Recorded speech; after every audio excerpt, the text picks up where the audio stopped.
Bismillahirrahmanirrahim. Assalamualaikum warahmatullahi wabarakatuh. Innal hamdalillah nahmaduhu wa nasta'inuhu wa nastaghfiruh wa na'udzu billahi min shururi anfusina wa min sayyiati a'malina. May yahdihillahu fala mudilla lahu wa may yudlil fala hadiya lahu. Asyhadu an la ilaha illallah wahdahu la syarika lahu wa asyhadu anna Muhammadan abduhu wa rasuluhu la nabiyya ba'dah. Qala Allah tabaraka wa ta'ala ya ayyuhalladzina amanu taqullaha haqqa tuqatih wa la tamutunna illa wa antum muslimun. Wa qala aidha ya ayyuhan nasu taqu rabbakumul ladzi khalaqakum min nafsin wahidah wa khalaqa minha zawjaha wa batha minhuma rijalan katsiran wa nisaa'a wattaqullaha alladzi tasaaluna bihi wal arham innallaha kana 'alaikum raqiba. Fa inna asdaqal hadis kitabullah wa khairal hadi hadi Muhammadin sallallahu alaihi wasallam wa syarrul umuri muhdatsatuha fa inna kulla muhdatsatin bid'ah wa kulla bid'atin dolalah wa kulla dolalatin finnar. Ayyuhal ikhwah, kaum muslimin dan muslimat yang dimuliakan Allah Subhanahu wa taala. Alhamdulillah kita bersyukur pada Allah pada Sabtu keempat ini kembali kita duduk bersama dalam mengkaji sebuah kitab yang bermanfaat insyaallah, sebuah kitab yang dikarang oleh guru dari guru kami Syekh Muhammad bin Shalih Al-Utsaimin. Kitab yang memberikan bimbingan pada kita agar memberikan hak-hak yang telah ditetapkan secara syariat agar kita bisa menjalankannya sesuai dengan petunjuk Allah dan Rasul. Membaca kitab-kitab para ulama ini sangat bermanfaat, sangat berfaedah bagi kehidupan agama kita. Karena para ulama ketika mereka menulis sebuah kitab, mereka menulis dengan penuh keikhlasan. Tujuannya adalah membimbing, menerangi umat, mengeluarkan umat dari jalan kegelapan menuju jalan terang benderang. Maka ketika kita membacanya, kita akan mendapatkan kenikmatan, kita akan mendapatkan kebaikan daripada kita mengikuti berita-berita yang viral yang justru membahayakan akidah kita, membahayakan agama kita. Lebih baik kita fokuskan dengan ilmu agama, dengan membaca buku. Dahulu para istri mereka cemburu ketika suaminya banyak baca kitab. Kalau sekarang para istri cemburu ketika suaminya banyak pegang HP. Gitu ya. Jadi dahulu para ulama itu karena saking seringnya baca kitab membuat para istrinya cemburu. Kalau sekarang kita saking seringnya megang HP ya. Maka ketika kita belajar membaca buku itu lebih bermanfaat. Bahkan ayat pertama yang turun, Iqra, bacalah. Karena membaca itu kuncinya ilmu. Ketika seorang malas membaca, sedikit mau membaca, maka ilmunya bisa dipastikan juga sedikit. Tapi semakin banyak seorang membaca, wawasannya akan semakin luas. Ilmunya akan semakin banyak karena dia telah membuka pintunya ilmu, yaitu melalui membaca ya. Karena itulah saudara-saudariku yang dekat Allah, rajin-rajinlah kita mengisi waktu dengan membaca buku, mengisi waktu kosong kita dengan ilmu. Baik, kita lanjutkan al-haqqu as-sadisu, haqquz zaujain. Hak yang keenam adalah hak suami istri. Man yaqra Safha 25. Pak Subhan, Masya Allah. Fadal ya Pak Subhan. Bismillahirrahmanirrahim. Qala al-muallif rahimahullahu ta'ala, al-haqqus sadisu haqquz zawjaini lizawaji asarun hamatun wa muqtadiyatun kabiratun wa muqtadiyatun wa muqtadiyatun kabiratun wa muqtadiyat wa muqtadiyatun kabiratun wa huwa rabitatun bainaz zawji wa zawjatihi yalzamu kullu wahidin minhuma bihuquqin lil akhari. Hukuku badaniyatin hukukun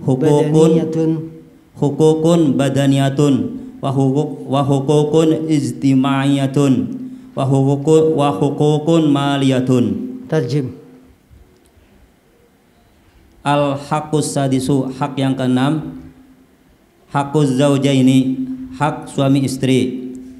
Lizawaji asarun hamatun, dalam pernikahan ada hal penting.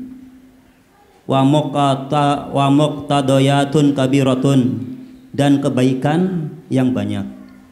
Wa huwa rabitatun baina az-zawji wa zawjatihi, dan dia adalah ikatan antara suami dan istri. Yalzamu kullu wahidin minhuma bihuquqin lil akhari, mewajibkan satu di antara keduanya, wajib bagi setiap suami dan istri, wajib bagi setiap suami istri untuk memberikan haknya kepada yang lainnya. Hukukun badaniyatun, yaitu hak badan.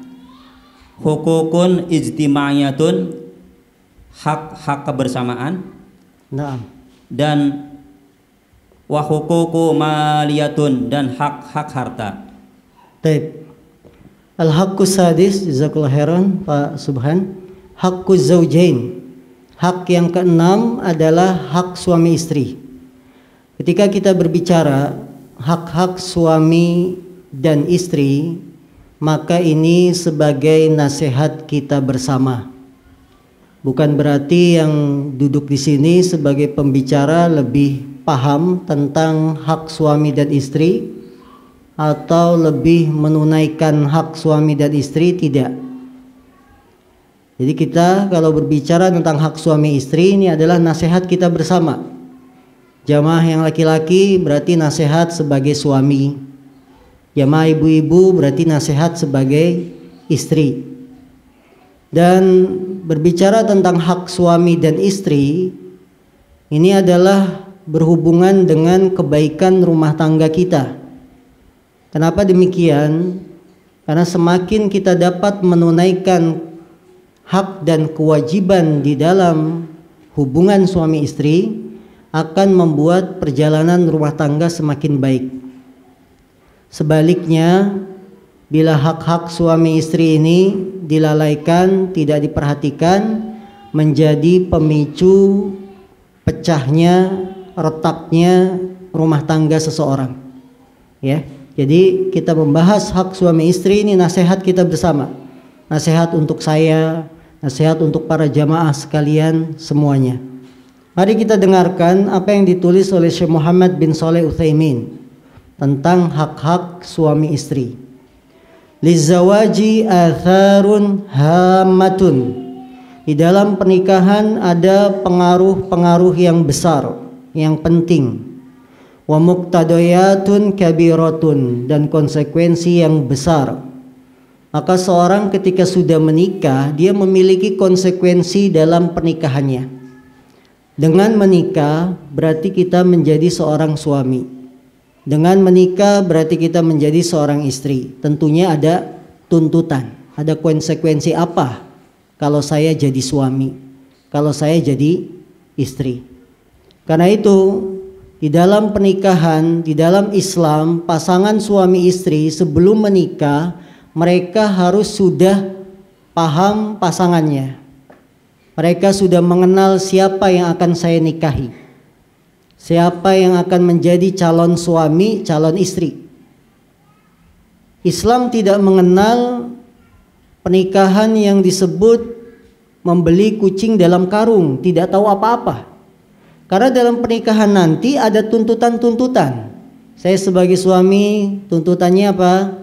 Memberi nafkah. Tuntutannya apa? Memberikan bimbingan dan seterusnya. Ya, jadi tidak hanya menikah itu cuma akad nikah, setelah itu bersenang-senang, tidak. Ada konsekuensi setelahnya. Fahuwa rabitatun baina zauji wa zaujati. Maka hak-hak suami itu adalah hak-hak suami istri adalah pengikat, rabitatun, pengikat antara suami dan istri.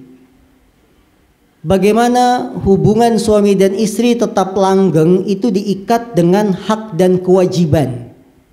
Diikat dengan apa? Hak dan kewajiban. Selama hak dan kewajiban ini dipenuhi, maka insya Allah perjalanan rumah tangganya tidak akan hancur. Tapi kalau pengikat ini sudah lepas, hak dan kewajibannya sudah tidak dijalankan, bukan jaminan kehidupan rumah tangga bisa berjalan. Yalzam kullu wahidin minhuma bihuquqin lil akhar. Wajib bagi setiap salah satu dari suami dan istri menunaikan hak-haknya untuk yang lain. Seperti misalkan hukukun badaniyah, hak-hak badan. Hak badan itu apa? Nafkah, tidak boleh memukul istri, ya, itu kan hak badan. Makan, minum, kemudian tidak boleh memukul istri yang akan dijelaskan nanti. Hukukun istimaiyah, hak-hak kebersamaan bersama istri. Bahwa maksud terbesar pernikahan adalah mengumpulkan dua pasangan. Ini maksud terbesar dari pernikahan. Bukan hanya yang menikah, mengumpulkan di balik pasangan ini, apa namanya? Keluarga besar. Istri bawa keluarga besar, suami juga bawa keluarga besar. Bagaimana di antara besan dan apa namanya? Ya, saling besan ini mereka bisa berkumpul dengan baik. Hukukun maliyah, demikian juga hak-hak berhubungan dengan harta. Dengan menikah, istri berhak dapat waris dari suami. Dengan menikah, suami berhak dapat waris dari istri. Ini namanya hukukun maliyah, hak-hak yang berhubungan dengan harta. Kalau kita tidak menikah, tidak bisa saling mewarisi. Wanita, laki-laki nggak punya hubungan apa-apa, bisa saling mewarisi? Tidak bisa. Justru dengan menikah itulah adanya hak saling mewarisi, hak berhubungan dengan harta benda. Nah, ba'dahu man? Akhi Yayus atau Abu Salwa? Ada Akhi Yayus? Lam yahdur? Nah, Abu Salwa, ikra. Bismillahirrahmanirrahim. Qala muallifu rahimahullahu ta'ala, fayajibu ala zawjaini ayyu asyara. Nah, asyara mudhari'nya fa'ala yufailu, asyara yu'ashiru, ayyu ashiru, ayyu asyira, ada ayyu ashira kullu minhuma al-akhiri al-akhiru bil ma. An yu'ashira kullun minhuma al-akhara na'am bil maf'ul bih. ma'rufi wa ayyubaddila al-haqqul wajibu. Man fa'il, aina fa'il? Wa ayyubaddila al-haqqal wajiba, al-haqqal wajiba bikulli samahatin wasah wala sahula yashulu, sahula yashulu, fa'ula yaf'ulu, sa'uba yas'ubu, masdarnya wasahu su'ubatan, fu'ulatan, suhulatan. bikulli samahatin wa suhulatin. bikulli samahatin wa suhulatin min ghairi takrihi libadlihi wala mumatilatun. Min ghairi tafa'ulin, baca. Min ghairi Tafa'ul, taka tafa'ulin. Beda Ustaz? Hah? Beda Ustaz? Iya, saya ngasih wazannya, antum mbak isi wazan itu. Masukkan kalimatnya, ikuti wazan tafa'ulin. Yu'ashir yufa'il, bukan berarti tulisan di sini yufa'il. Hah? Paham maksud saya? Min ghairi Tafa'ulin, masukkan. Tafa'ulin, tafa'ulin. Ayo. Ruhi. Nah. Libadlihi wala mumatilatin. Mufa'alatan.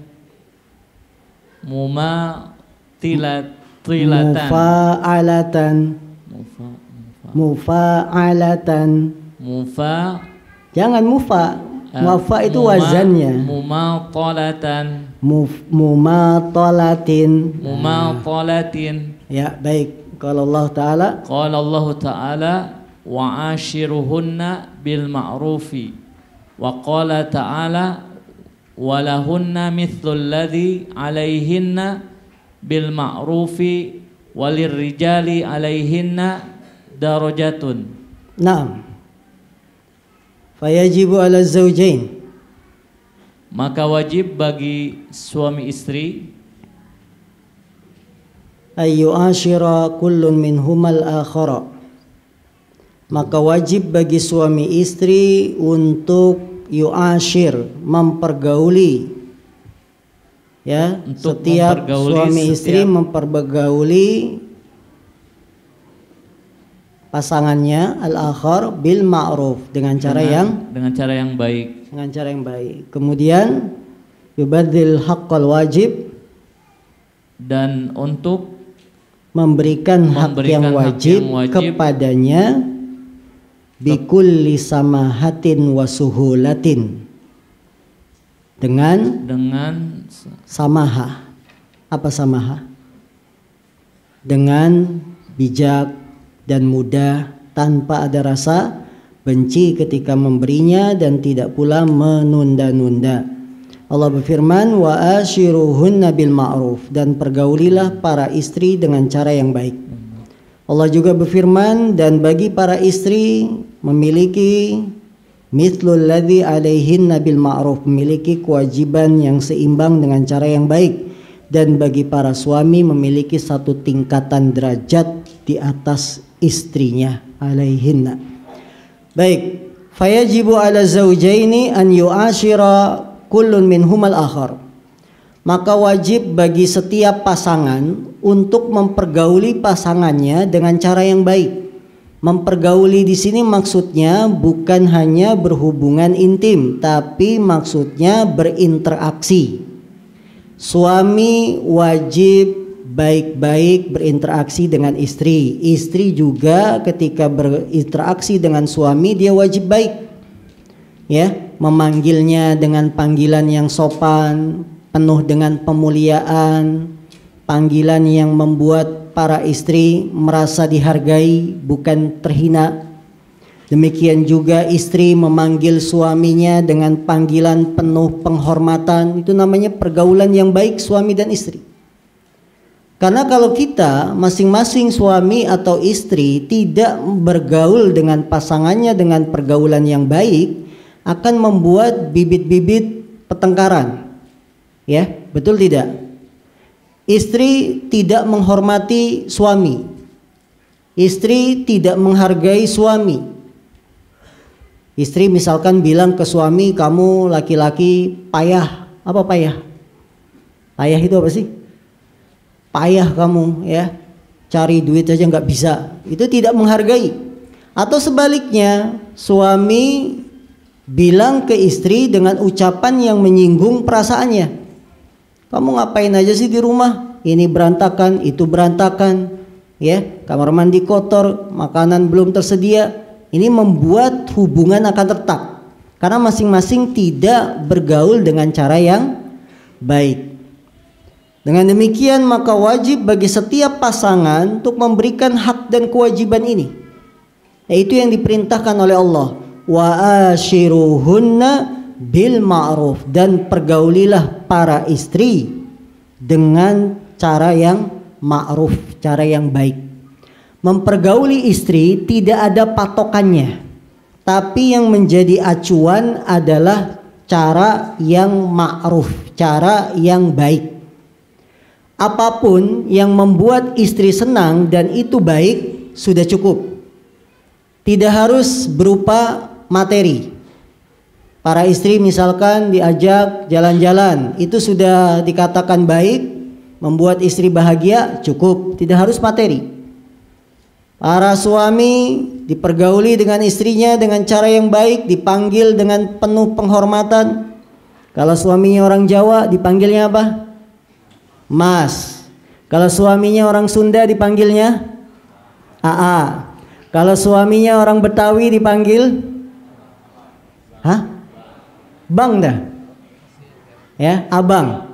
Kalau orang Sumatera abang. Udah ya bisalah. Tapi kalau Medan kan Sumatera nggak udah dia. Tulang. Tulang mah paman ya.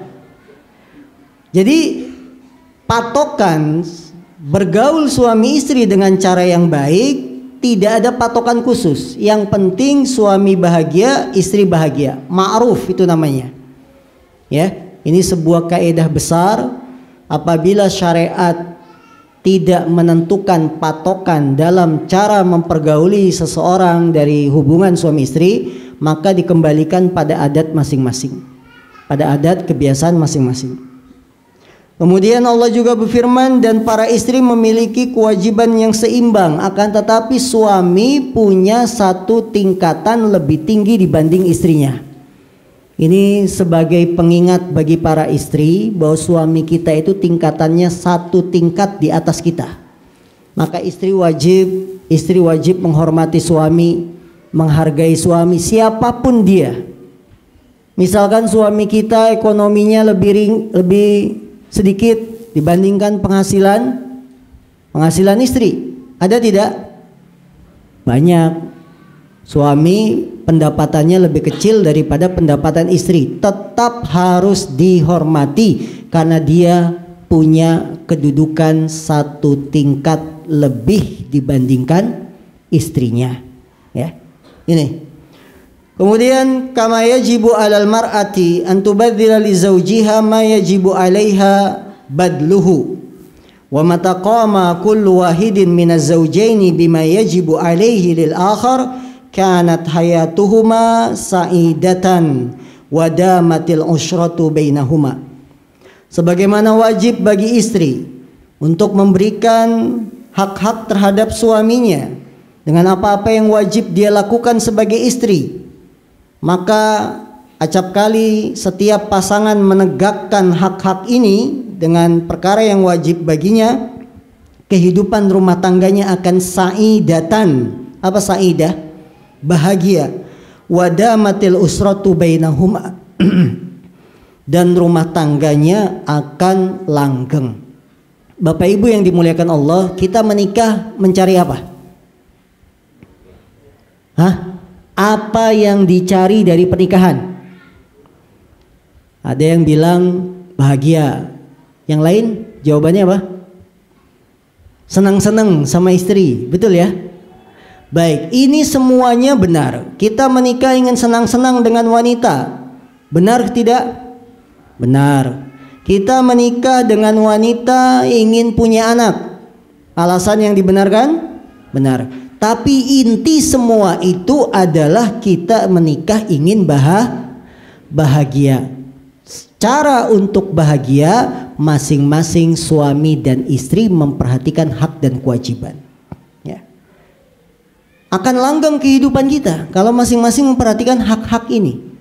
Sebagaimana yang dikatakan oleh Syekh, wa in kana al-amru bil aksi hasala syiqaqu wan niza'u. Akan tetapi kalau perkaranya sebaliknya. Apa sebaliknya? Tidak saling menunaikan kewajiban. Yang terjadi hasala syiqaqu. Yang terjadi itu syiqaq. Berantem. Berselisih. Niza'. Niza' itu apa? Wa in tanaza'tum. Berselisih. Dan itu betul, kalau suami istri tidak memahami hak dan kewajiban, yang ada setiap hari apa? Berantem. Kamu harusnya begini, kamu yang seharusnya begini, bantah-bantahan. Syikok. Itu jelas. Dan itu perkara yang tidak kita hindari. Pasti dalam rumah tangga akan terjadi pertengkaran, perselisihan kalau masing-masing tidak memperhatikan haknya. Wa tanakkadat hayatu kullin minhuma. Kehidupan setiap pasangan akan menjadi tidak enak, ya, karena berantem, karena selalu berselisih. Maka itulah syariat memerintahkan agar kita memberikan hak masing-masing pasangan. Walaqad ja'atin nususul katsiratu bil wasiyati bil mar'ati wa mura'ati haliha wa anna kamalal hali minal muhal. Sungguh telah datang nas-nas yang sangat banyak memberikan wasiat agar kita memperhatikan istri dan menjaga keadaannya. Sesungguhnya mengharapkan kesempurnaan adalah sesuatu hal yang mustahil. Faqala Rasulullah sallallahu alaihi wasallam, istausu bin nisa'i khairan. Nabi bersabda, berilah wasiat kepada para istri dengan wasiat kebaikan. Fa innal mar'ata khuliqat min dila'. Sesungguhnya wanita diciptakan dari tulang rusuk. Wa inna a'waja ma fid dila a'lah. Dan sesungguhnya tulang rusuk yang paling bengkok adalah yang paling atas. Fa in dhahabta tuqimuhu kasartahu. Kalau engkau ingin menegakkan, meluruskan tulang yang bengkok ini, maka akan patah. Engkau telah membuat tulang itu patah. Wa in taraktahu lam yazal a'waja. Akan tetapi kalau engkau biarkan istri tersebut tidak dinasehati, lam yazal a'waj, dia akan terus bengkok. Wastausu bin nisa, maka caranya teruslah berikan wasiat dan nasihat kepada para istri. Dalam baris ini, dalam baris kalimat ini, Syekh memulai kepada para bapak, para suami. Nah, di sini yang paling banyak bapak-bapak yang datang apa ibu-ibu? Bapak-bapak ya. Yang bujang masih ada? Banyak yang bujang? Banyak. Ya, rugi, bentar lagi puasa. Masa Ramadan dibangunin terus? Belum ada yang bangunin. Ya, alarm. Kalau bisa lebaran sudah gandengan tangan. Tangan siapa kek digandeng? Jangan bujang terus ya. Penulis memulai dari sisi suami. Maka wajib kita memberikan wasiat nasihat kepada para istri. Mengharapkan kesempurnaan dari istri minal muhal. Muhal itu apa? Termasuk perkara yang mustahil. Bapak-bapak yang dimuliakan Allah, saya dan bapak-bapak sekalian, pahamilah bahwa istri kita itu bukan malaikat. Betul? Istri kita juga bukan setan. Ada yang punya istri setan? Nggak ada. Ada yang punya istri malaikat? Tidak ada. Maka jangan menggambarkan istri kita itu baik 100% bagaikan malaikat. Karena dia bukan malaikat. Tidak mungkin 100% baik. Malaikat itu kan baik semuanya. Tidak pernah bermaksiat kepada Allah. Tidak pernah berbuat dosa. Maka istri kita bukan malaikat. Sebaliknya, istri kita juga bukan setan yang dia selalu maksiat, selalu dosa. Jadi istri kita siapa Pak Ustadz? Ya istri masing-masing. Dia manusia, punya kelebihan, punya apa? kekurangan. Dia punya kebaikan dan punya dosa maksiat. Maka pandanglah istri kita dengan pandangan yang adil. Dia tidak sempurna 100%, tidak pula jelek 100%. Insya Allah istri kita masing-masing kebaikannya lebih banyak daripada apa? Kekurangannya. Nabi mengingatkan, berwasiatlah kalian kepada kaum wanita, para istri dengan wasiat kebaikan. Karena wanita itu diciptakan dari tulang rusuk. Tulang rusuk itu mana Pak? Yang disebut tulang rusuk itu mana? Hah? Ada yang tahu tulang rusuk? Tulang rusuk yang nanti manusia dibangkitkan hari kiamat dari tulang rusuknya. Karena tulang rusuk itu tidak dimakan tanah. Nah, wanita diciptakan dari tulang rusuk dan dia bengkok. Tulang rusuknya ini bengkok. Tulang yang namanya bengkok itu jangan dipaksakan tegak. Apa jadinya kalau tulang bengkok dipaksakan tegak pakai apa Pak? Pak Ujang? Tang. Apa kunci Inggris? Nah, jadinya apa? Patah, tulang itu patah. Iya kalau besi. Kalau besi sifatnya apa? Nah, bisa kan tegak lagi. Ini tulang. Rasulullah mengatakan wa in tuqimahu wa in dhahabta tuqimuhu kasarta. Kalau engkau memaksakan yang bengkok ini lurus, tuqimuhu tegak, kasarta, engkau akan mematahkannya. Artinya kita nasihatinya kasar, keras. Kamu tulang bengkok, akalmu kurang, agamamu kurang, sini saya lurusin. Ya. Tengkurap. Wah, suruh tengkurap istrinya. Diambil tebahan, tahu tebahan? Tebahan kasur. Pukulin. Patah dia, sakit hati, nangis, patah. Jiwanya akan berontak. Wa in tarakta, tapi kalau dibiarkan, kalau kamu tarok tahu, kamu biarkan dia, kamu biarkan tetap bengkok, lam yazal a'waj, dia akan terus bengkok. Maka solusinya terus dinasehati, tapi dengan cara yang baik. Barangkali yang bengkok ini karena sering dapat nasihat, lama-lama berubah sedikit, dia akan tegak. Ya, tapi tidak boleh dikasari. Ini dalam riwayat yang lain Rasulullah mengatakan innal mar'ata khuliqat min dila walan tastaqima laka ala tariqatin. Wanita diciptakan dari tulang rusuk dan kamu tidak bisa meluruskannya dengan cara apapun. Wa in istamta'ta biha wa fiha iwaj. Kalau kamu bersenang-senang dengan istri dengan cara yang baik, kamu akan bersenang-senang, tapi dia akan bengkok. Wa in dhahabta tuqimuha kasartaha. Tapi kalau engkau paksakan dia lurus, maka engkau akan mematahkannya. Wa kasruha talaquha. Mematahkan tulang rusuk yang bengkok ini maksudnya adalah talaquha, perceraian. Terjadi apa? Perceraian. Maka para suami jangan kita kasar sama istri. Ada sebagian para suami itu kasar, istrinya bagaikan samsak yang dipukuli, ditampar. Jangan. Ya, istri itu makhluk yang halus dia. Ya, istri kita itu makhluk halus. Apa makhluk halus maksudnya? Hah? Lemah.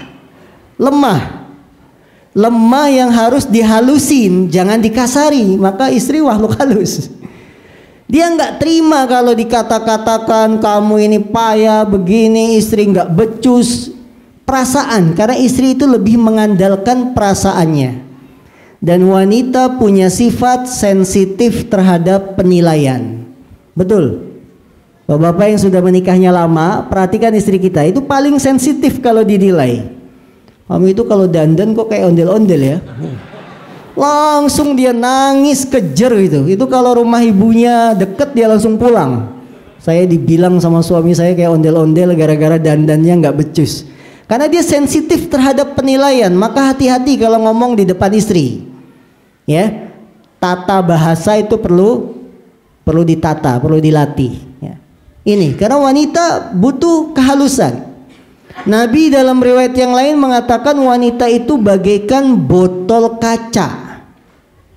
Kalau sudah pecah, tidak bisa dikembalikan lagi utuh sebagaimana botol semula. Betul nggak? Botol kaca itu kalau pecah berantakan, bapak bisa nggak pakai lakban satu-satu diituin lagi? Nggak bisa. Tidak sebagus botol saat masih utuh. Botol kalau masih utuh kan indah, bening, cakep, dikasih air putih kayak kristal-kristal. Itu istri antum. Tapi kalau sudah sakit, hancur berkeping-keping hatinya, kecewa selamanya dia. Ya, maka para suami jangan kasar sama istri. Kasar dari sisi omongan, kasar dari sisi perbuatan. Sayangi istri. Jangan dipukul istri, dibelai kepalanya, dibelai punggungnya, itu membuat istri mulia. Dibelai-belai punggung dan kepalanya. Perhatikan, senang istri itu. Ya, antum pulang kerja dia sudah tidur, kamu antum belai rambutnya, antum belai punggungnya, dia merasa bahagia, merasa senang. Suami mana yang kayak begini katanya. Ya, nah ini, maka istri itu butuh perhatian kita, jangan dikasari. Ini, jadi para istri mohon bersabar kalau diantara suaminya masih berbuat kasar. Semoga dengan pengajian malam ini dia berubah. Amin. Tuh paling kenceng kan di atas. Wah. Berarti ketahuan para bapak ini suka kasar sama istri. Jangan. Nabi Muhammad SAW tidak ada beritanya mukul istri. Laki-laki mukul istri itu perlu ditanyakan satu, kejantanannya. Kalau ada suami mukul istri, pertanyakan kejantanannya. Anda laki-laki mukul wanita, mana kejantanannya? Kalau jantan itu laki-laki lawan laki-laki, bukan lawan perempuan. Dua, suami mukul istri, pertanyakan akalnya di mana? Itu wanita lemah. Ya. Dia nggak punya apa kemampuan wanita. Nabi pun telah menyebutkan wanita itu nakisatu aklin wadinin. Dia kurang akal, kurang agama. Kalau antum merasa laki-laki yang berakal, jangan mukul istri karena dia akalnya sudah lemah. Ya, akalnya dia tidak, dia lebih mengandalkan perasaan. Lah kok kita tega-teganya mukul istri? Ya, maka laki-laki yang berakal dia tidak akan mukul istri. Dia akan lebih sabar, walaupun marah, tegas, tapi dia tidak akan main tangan, apalagi main kaki, gitu kan? Main tangan aja tidak, apalagi main kaki. Maka mulai malam ini para bapak, para suami, kita perbaiki akhlak kita terhadap istri. Oh Ustadz, nggak ada gunanya Ustadz, istri kan hina, istri begini. Jangan menghina istri. Allah sudah mengangkat derajat wanita ketika Islam datang. Dulu wanita itu tidak dihargai di zaman jahiliyah. Tapi dengan datangnya Islam, wanita itu mulia, diangkat. Maka kita sebagai suami harus bisa memuliakan istri. Disayang istri kita, ya, dipenuhi keinginannya. Ya, walaupun kadang-kadang keinginan istri itu macam-macam. Betul kan? Tapi ya kita sabar. Ya, sayangi istri, berbuat baik. Ini sebagaimana Rasulullah SAW perintahkan, karena engkau memaksanya maka engkau mematahkannya, dan mematahkannya maksudnya adalah perceraian. Wa qala sallallahu alaihi wasallam, dan Nabi juga sallallahu alaihi wasallam beliau bersabda, la yafruq mu'minun mu'minatan in kariha minha khuluqan radiya minha khuluqan akhar. Wa makna la yafruq la yabghud atau la yubghid. Nabi SAW juga bersabda, janganlah seorang mukmin membenci seorang mukmin wanita. Apabila dia membenci dengan satu perangai, maka dia akan ridho dengan perangainya yang lain. Makna la yafruk adalah jangan membenci. Apa maksud hadis ini? Maksudnya janganlah seorang suami membenci istrinya hanya gara-gara satu sifat. Apabila dia tidak suka satu sifat, radiya minha khuluqan akhar, pasti dia akan senang suka dengan sifat yang lain. Betul tidak Bapak? Ya. Jadi kita Jangan melihat istri itu dari satu kekurangannya. Bapak-bapak, kalau bandingkan antara kekurangan istri dengan kebaikan istri, pasti banyak kebaikannya. Yakin itu. Makanya di sini solusi, Rasul memberikan solusi kepada kita dalam kehidupan rumah tangga. Jangan selalu mengingat kejelekan pasangan, tapi ingatlah selalu kebaikan pasangan. Adem Pak, adem, selesai, nggak berantem. Jangan selalu ingat kejelekan pasangan, tapi ingatlah selalu kebaikan pasangan. Adem, tidak jadi berantem. Istri kita punya kekurangan, kumel, dekil. Apa kumel? Kumel, dekil, dia dandan aja nggak bisa. Ya, yang lain pada musimnya glowing, dia bukan glowing. Nggak bisa dandan. Jangan diingat itunya, ingat kebaikannya dengan tetap menasehati, tapi ingat kebaikannya. Oh ya, punya kebaikan yang lain. Istri kita kurang sregep. Apa sregep? Kurang rajin, ya. Apa-apa berantakan. Baru sampai teras rumah, sendal berantakan, ada segala macam alat pel. Kita mau masuk pulang kerja saja susah lewat. Pengennya kan marah kan sama istri. Jangan ingat itunya. Ingat, oh iya, istri saya itu kalau saya datang pasti di dalam rumah itu ada teh manis. Ya. Minimal kopi hangat. Ya. Jadi jangan ngelihat berantakan di teras, ya ingat di dalamnya. Oh, pasti sudah ada air panas untuk mandi, sudah ada jagung rebus, singkong rebus, ya, teh manis. Itu ingat. Tidak jadi berantem kalau kita mengamalkan petunjuk dari Rasul SAW. Jangan membenci kejelekan pasangan yang cuma 1-2. Pasti kamu akan ridho dengan kebaikan kelebihan pasangan lainnya, ya. Kebaikan pasangan kita yang lain pasti kita akan ada. Karena istri kita bukan malaikat, istri kita juga bukan setan. Begitupun para istri. Kalau melihat kekurangan suami, jangan diingat kekurangannya saja, tapi lihat kelebihannya. Suami saya kalau di rumah tidak bantu-bantu, ya, anak nangis dibiarin, istri sibuk masak, anak nangis tidak bantu-bantu. Taruhlah itu kekurangan suami kita, terima sambil menasihati, ingat kebaikannya yang lain. Rajin kerja, sholat jamaah 5 waktu di masjid, tidak pernah telat, ya, kajian selalu ikut. Ingat ini kebaikan suami. Sehingga Anda tidak akan berantem. Tapi kalau kita ingat kejelekannya terus, tidak damai. Tidak ada kata damai. Maka para ibu, para bapak, kita semua, mari masing-masing ingatlah selalu kebaikan pasangan. Jangan selalu mengingat keburukan pasangan, ya. Karena semua kita pasti punya kekurangan.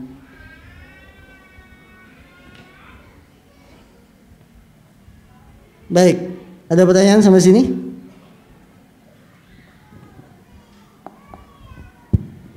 Jika ada yang ingin bertanya, kami persilahkan.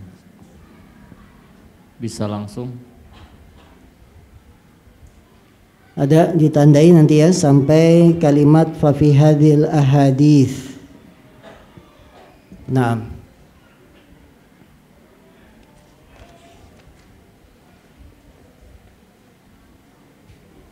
Apakah seorang istri boleh bekerja atau membantu kebutuhan rumah tangganya dan batasan-batasannya apa, Ustadz? Seorang istri pada asalnya adalah di dalam rumah.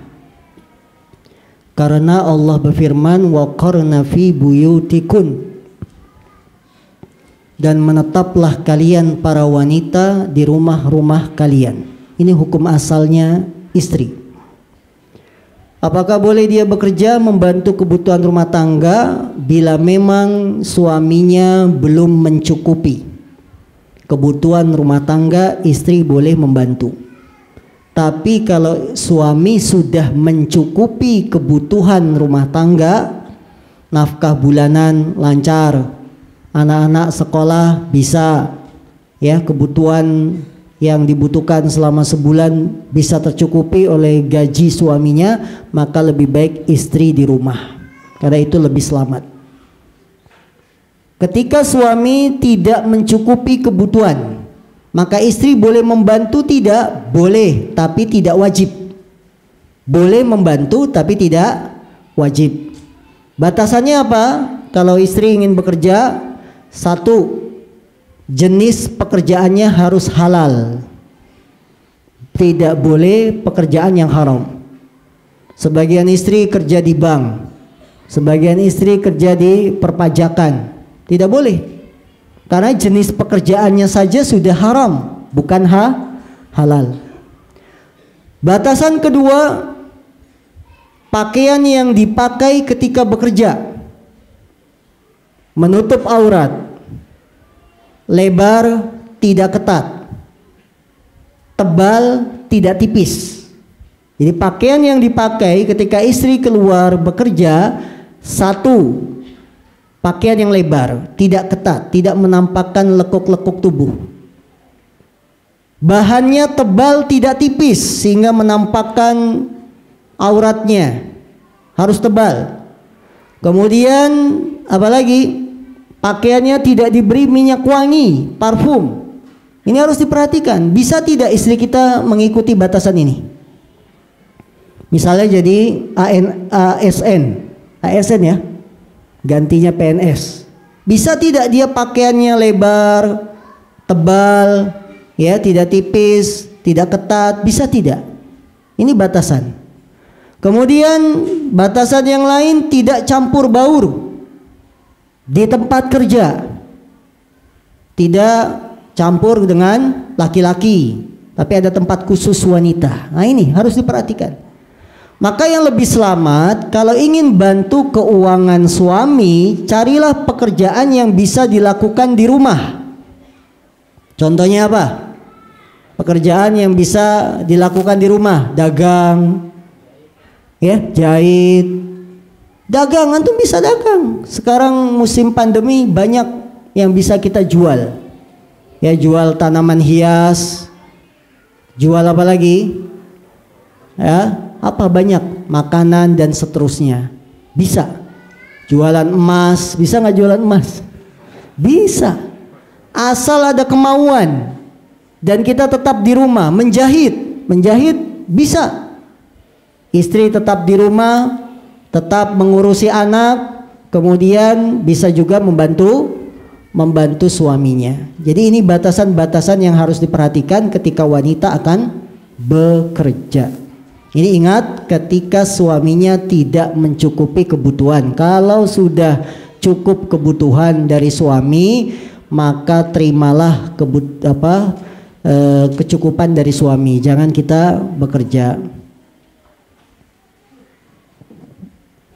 Ustadz, istri saya dalam sehari-hari terkadang memanggil dengan kalimat mas atau yang, sayang. Wow, Masya Allah. Ya, romantis ya Bu ya. Semakin tua semakin romantis. Setiap hari kami selalu makan sepiring berdua. Masya Allah. Ini kok kayak begini diceritain gitu. Yang bujang-bujang hayalannya sudah kemana-mana itu. Sepiring berdua, kira-kira ikannya rebutan nggak? Ya, dalam ilmu agama saya masih kurang. Jadi istri saya arahkan untuk ikut taklim, tahsin dan majelis ilmu. Baik, itu bagus. Sekarang pertanyaannya, apakah sudah benar dengan kondisi saya yang kurang dalam memahami ilmu agama mengarahkan istri untuk ikut majelis ilmu? Para istri ketika tidak mendapati di rumah yang bisa dia tanya dalam masalah agama, maka hendaklah suami membiarkan istrinya atau mengizinkan istrinya mencari ilmu dengan syarat tidak banyak keluar. Ya, mencari ilmu boleh tapi tidak sering keluar. Karena ada sebagian istri ketika dikasih izin untuk ikut taklim, tiap hari taklim. Tiap hari taklim. Mau ada gurunya nggak ada gurunya, yang penting keluar. Ini salah. Ya, keliru. Karena dia punya kewajiban besar sebagai istri. Hari ini taklim ini, besok apalagi, sehingga terlantar anak-anaknya, suaminya juga terlantar. Ini tidak boleh. Yang boleh bagaimana? Ketika kita di rumah tidak bisa mengajarkan istri, izinkan istri untuk mengaji sehari atau 2 hari, itu saja. Dengan selebihnya dia memperhatikan anak-anak dan urusan rumah. Jadi tidak bebas seperti itu tanpa kontrol dari suami. Jadi Anda sudah benar ya mengizinkan istri untuk ikut majelis ilmu ini, ya itu sudah benar. Adapun yang lain-lain nanti kita pelajari lagi. Kita sebagai suaminya juga belajar, bukan hanya nyuruh istri belajar, tapi suaminya nggak belajar. Maka kadang-kadang para ibu-ibu pinter bahasa Arab, suaminya belum bisa bahasa Arab. Suami juga harus belajar, jangan istrinya saja di-push, didorong, tapi suaminya tidak belajar. Maka semua dari kita tetap belajar, tetap menuntut ilmu. Naam. Pertanyaan Ustaz lewat tablet Hasan TV Ustaz. Mana? Dibaca. Oh, bacain. Ya, silakan. Pertanyaan pertama Ustaz. Assalamualaikum Ustaz, dari Abu Rizka di Cikarang. Mohon kiat dan nasihatnya sesuai contoh Rasulullah SAW ketika pernikahan sudah lebih dari 20 tahun agar hubungannya tetap dan semakin harmonis. Jazakallahu khairan, barakallahu fikum. Masya Allah. Saya saja belum 20 tahun Pak. Baru 2010, 2022 berapa? 11 tahun, jalan 12 tahun. Berarti kalau ditanya pengalaman, harusnya yang bertanya ini lebih pengalaman dari saya. Bagaimana pernikahan yang sudah 20 tahun? Saya belum 20 tahun terus terang. Ya maka yang bertanya ini harusnya lebih paham bagaimana tetap istiqomah, tetap romantis. Sebenarnya sama saja ya, pernikahan itu ibarat padi, semakin berisi semakin menunduk. Maka pernikahan semakin lama seharusnya lebih paham masing-masing pasangan, paham karakter pasangannya. Karena dia sudah mengarungi bahtera rumah tangga sedemikian lama. Ujian pernikahan itu kan 5 tahun pertama itu ujian pernikahan. Karena kita belum saling mengenal karakter masing-masing pasangan, masih sering berantem dan lain-lain. Itu 5 tahun pertama. 5 tahun kedua, 10 tahun ini biasanya sudah matang, usia matang, sudah saling memahami. Ya sudah punya anak kelas 1 SD, itu berarti pernikahannya sudah di atas 5 tahun. Ini sudah matang, sudah saling mengenal karakter masing-masing suami dan istri, sudah adem. Ya. Di atas 10 tahun ujiannya itu puber kedua. Saat di atas pernikahan 10 tahun itu ujiannya puber kedua. Suami ngomongnya poligami terus. Puber kedua, ya. Ini kalau nggak kuat-kuat ujian 10 tahun ke atas ini akan bisa membuat si suami poligami atau terjadi perceraian karena istrinya tidak menerima ketika suaminya menikah lagi. Ini ujian 10 tahun kedua. Ya ini berarti ujian saya ini. Karena udah 11 tahun. Nah ya ini. Nah kalau sudah 20 tahun dia berhasil melewati 10 tahun kedua sampai 20 tahun matang itu. Tidak ada poligami misalkan, tidak ada perceraian, itu seharusnya sudah matang. Tinggal bersenang-senang di masa tua menikmati ibadah bersama. Ya karena sudah 20 tahun, sudah ada cucu, betul ya? Sudah ada cucu belum 20 tahun? Pak Indra sudah? Itu sudah ada cucu. 20 tahun tuh tinggal nikmati cucu, ibadah bersama, kemana-mana berdua, anak-anak di pesantren, rumah kosong. Betul kan? Itu 20 tahun tuh. Rumah kosong karena anak udah gede. Ya, yang sudah menikah di bawah suaminya, yang belum menikah masih di pesantren. Udah rumah kosong, tinggal kemana-mana berdua, ya berjalan. Ya ini tinggal menikmati hasil.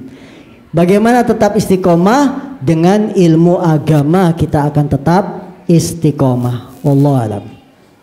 Pertanyaan kedua Ustaz. Bismillah, Assalamualaikum warahmatullahi wabarakatuh. Ustaz, apabila kita terpaksa menikah dengan laki-laki karena dijodohkan dan kita tidak ridho untuk digaulinya, Tidak ridho untuk digaulinya. Sementara itu kewajiban sebagai seorang istri. Berdosakah bila tidak ridho untuk digauli, dan sahkah pernikahan tersebut karena adanya unsur keterpaksaan? Syukron, jazakallahu khairan Ustaz. Pernikahan dengan keterpaksaan ada dua keadaan. Keadaan yang pertama, dia dinikahkan secara paksa saat usianya masih kecil. Dijodohkan dari kecil kemudian dinikahkan saat usianya masih belia. Belum bisa berpikir masa depan. Maka kalau si wanita masih kecil, belum bisa berpikir tentang masa depan, tentang jodoh, kemudian dinikahkan sama orang tuanya, ketika dia sudah besar, sudah bisa berpikir, dia diberikan hak untuk membatalkan atau meminta cerai atau meneruskan pernikahannya. Karena sekarang dia sudah matang, usianya sudah matang, sudah bisa berpikir. Ini keadaan pertama. Keadaan kedua, wanita yang dinikahkan secara paksa oleh orang tuanya, dia sudah dewasa. Sudah bisa berpikir, kemudian dijodohkan secara paksa. Seharusnya dia bisa menolak dari awal, karena wanita boleh menolak dari awal ketika dia sudah dewasa. Dia bisa berpikir, beda dengan anak kecil tadi, tidak ada kuasa. Ya, dia harusnya menolak dari awal, saya tidak suka dengan laki-laki ini. Dijodohkan sama orang tua, kemudian dia menolak dari awal. Seharusnya begitu. Akan tetapi kalau dia sudah dewasa tetap dipaksakan menikah, maka ketika sudah menikah si wanita ini bisa menuntut untuk membatalkan pernikahan karena ketidaksukaan. Berdasarkan hadis ya dari Rasul SAW, Nabi mendapatkan laporan bahwa saya dinikahkan bapak saya dengan laki-laki yang saya tidak suka. Kemudian Nabi memberikan jalan keluar, kalau kamu ingin membatalkan silakan, kalau mau melanjutkan juga silahkan. Ya ini. Nah, ibu, ketika kita memutuskan lanjut, maka tidak boleh ada keterpaksaan lagi, karena di awal sudah diberi pilihan antara putus atau lanjut. Kemudian kita pilih lanjut, tetap menerima suami ini, maka tidak boleh ada keterpaksaan lagi, karena kita sudah memilih. Layani suami sebagaimana layaknya suami, tidak boleh ada rasa benci dan seterusnya. Kalau memang benci, harusnya minta apa? Minta cerai. Jangan kita bermuka dua, seolah-olah menerima tapi dalam hati apa? Benci. Nggak boleh. Kalau menerima, maka jalani konsekuensinya menerima. Apa? Dia suami saya, dia imam saya, seperti itu ya. Jadi kalau dikatakan sah atau tidak pernikahan saya, maka Anda diberi pilihan antara memutuskan atau melanjutkan pernikahan. Kalau sudah memilih saya lanjut menikah karena sudah ada anak, Anda harus menerima suami, melayani suami dengan senang hati, bukan dengan keterpaksaan. Allahu a'lam. Pertanyaan terakhir Ustaz, tapi mengenai utang piutang. Utang piutang. Ini baru nikah. Biasanya baru nikah nggak punya utang. Punya ya? Mau kawin minjem uang. Ya, silakan. Assalamualaikum. Maaf Ustaz, bagaimana dengan seorang yang sudah sangat lama banget mempunyai hutang kepada orang yang memberikan pinjaman uang, tetapi dia tidak ada omongan, tidak pernah mencicil hutangnya? Apakah si fulan tersebut tidak memenuhi hak-haknya sebagai orang yang berhutang? Jazakallahu khairan atas jawabannya dari si fulan. Baik, Masya Allah. Ini masalah yang memang sangat banyak di sekitar kita. Ketika seorang itu meminjam uang, dia seolah-olah seperti tidak punya kewajiban untuk membayar. Pura-pura lupa atau pura-pura tidak tahu. Dan itu waktunya cukup lama. Ini sebuah kezoliman. Apalagi kalau yang berhutang ini mampu. Nabi bersabda, matlul ghaniyyi zulmun. Menunda-nunda bayar hutang padahal mampu, maka sebuah kezoliman. Tidak boleh. Dan bagi yang menghutangi, Bagi yang punya piutang harusnya dia nagih. Ya, dia menagih. Kemudian yang berhutang juga sadar ketika ditagih, iya ini kewajiban saya. Karena hutang itu sebenarnya untuk melunasi, Anda pertama luruskan niat. Saya berhutang itu dengan niat ingin bayar. Kalau niat hutang mau bayar, Allah bantu dari sisi arah yang tidak kita sangka-sangka. Ini niat pengaruhnya sangat besar. Jadi bapak-bapak, kalau ngutang tujuannya untuk bawa kabur uang orang, sudah selamanya Anda tidak bisa bayar hutang. Tapi kalau kita ngutang untuk tujuan darurat dan kita punya niat untuk bayar, Allah akan mudahkan. Itu yang dikatakan oleh Nabi SAW. Ya, jika seorang berhutang kemudian dia niat ingin bayar, maka Allah akan bayar, Allah akan bantu. Tapi kalau niatnya tidak bayar, Allah binasakan. Allah akan binasakan dia. Jadi ini adab bagi yang berhutang yang paling besar itu niat. Niat mau bayar dibantu. Kenapa kita punya hutang tidak sanggup-sanggup membayar? Karena dari awal niatnya saja sudah tidak mau bayar. Menghindar, lari dari kejaran, ganti nomor HP, ya pindah rumah dan seterusnya. Sudah tidak mau bayar. Maka Allah akan membinasakan uangnya. Allah akan menghanguskan keberkahan dari rizki yang dia dapat. Ya. Jadi bagi yang berhutang, mumpung sekarang masih hidup, bayar hutang. Aset apa yang kita punya, jual, bayar hutang. Ini berat tanggung jawabnya, hutang itu berat. Sampai Nabi tidak mau menyolati jenazah yang punya hutang. Menunjukkan pada kita punya hutang itu termasuk dosa kalau tidak dibayar. Dia bahkan dosa besar. Nabi menyebutnya kezoliman, zulmun, dan zulmun itu dosa besar. Ya, jangan anggap sepele hutang, biasa. Tidak, hutang itu berat. Makanya Nabi tiap hari berdoa berlindung dari kelilit hutang. Wahai Nabi, kenapa sih kamu itu selalu berdoa berlindung dari banyak hutang? Nabi mengatakan karena orang yang hutang itu kalau ngomong dusta. Betul kan? Orang hutang itu kalau ngomong dusta, bohong.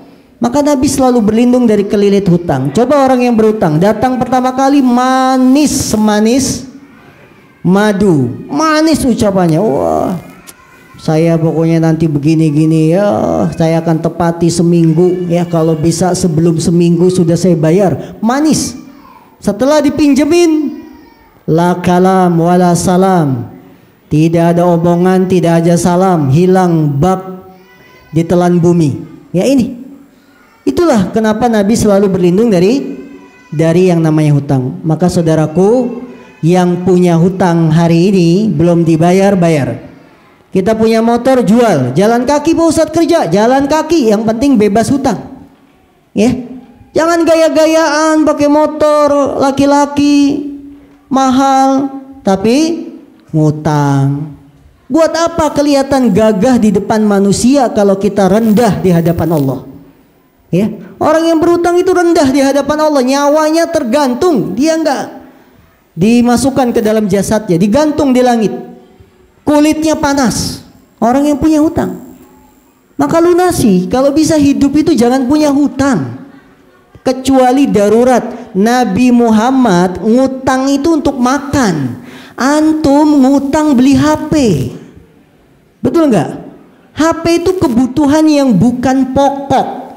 Karena orang nggak punya HP nggak mati. Kebutuhan pokok itu patokannya apa? Kebutuhan pokok. Kalau kita tidak punya, kita mati. Itu kebutuhan pokok. Makan, minum, kebutuhan pokok. Kita tidak makan, tidak minum, mati. Orang tidak punya HP mati nggak? Enggak. Ya, sekarang itu kita sudah dibiasakan dengan hutang. Apa-apa hutang. Bahkan yang menawarkan hutang pinjaman itu sudah masuk gang-gang kecil.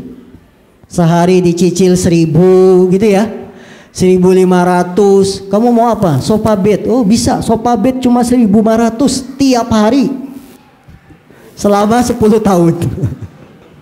Allahu Akbar. Ini namanya pembiasaan hutang. Ngajarin umat hutang, jangan hutang. Nabi ngutang buat makan, baju besinya digadaikan, ditukar dengan gandum. Sampai Nabi meninggal itu baju besi belum ditebus. Allahu Akbar. Rasul kita kurang makan, tidak bisa makan, tidak bisa beli lauk, baru beliau berhutang. Kita makan enak tiap hari masih punya utang. Kebangetan istilahnya. Motor hutang, HP hutang, yang ibu-ibu beli panci hutang, beli Tupperware hutang. Gak usah gaya-gaya Tupperware, ya cukup apa? Lion Star.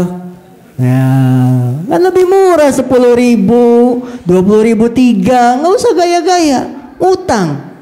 Pancinya maunya mereknya yang mahal, Maxim, apalagi? Ya, dan seterusnya. Padahal panci Jawa itu awet. Bocor tinggal beli tambelannya di itu 5.000 ya, dapat banyak tambelan panci, udah meriah. Yang penting itu masaknya jago. Buat apa panci bagus-bagus masak air angus? Mendingan panci Jawa masak air anget, sayur enak, kan begitu intinya, ya, nggak ada pengaruhnya. Jadi kaum muslimin jangan biasakan hutang. Yang sekarang punya utang bayar hari ini, transfer sekarang pakai HP ya. Saya punya utang berapa sama kamu, langsung lunasi. Jual aset, ya. Karena kita tidak tahu ajal kapan datang. Bayar hutang. Ini yang diingatkan oleh Rasul Sallallahu Alaihi Wasallam. Kita setiap pagi baca doa, Allahumma inni a'udzubika min golabati rijal wa golabati dain. Ya Allah, aku berlindung kepadamu dari terlilitnya hutang, golabati dain. Ya, tiap pagi kita baca itu agar kita tidak selalu terjerumus dengan yang namanya hutang. Allah a'lam. Baik, barakallahu fikum.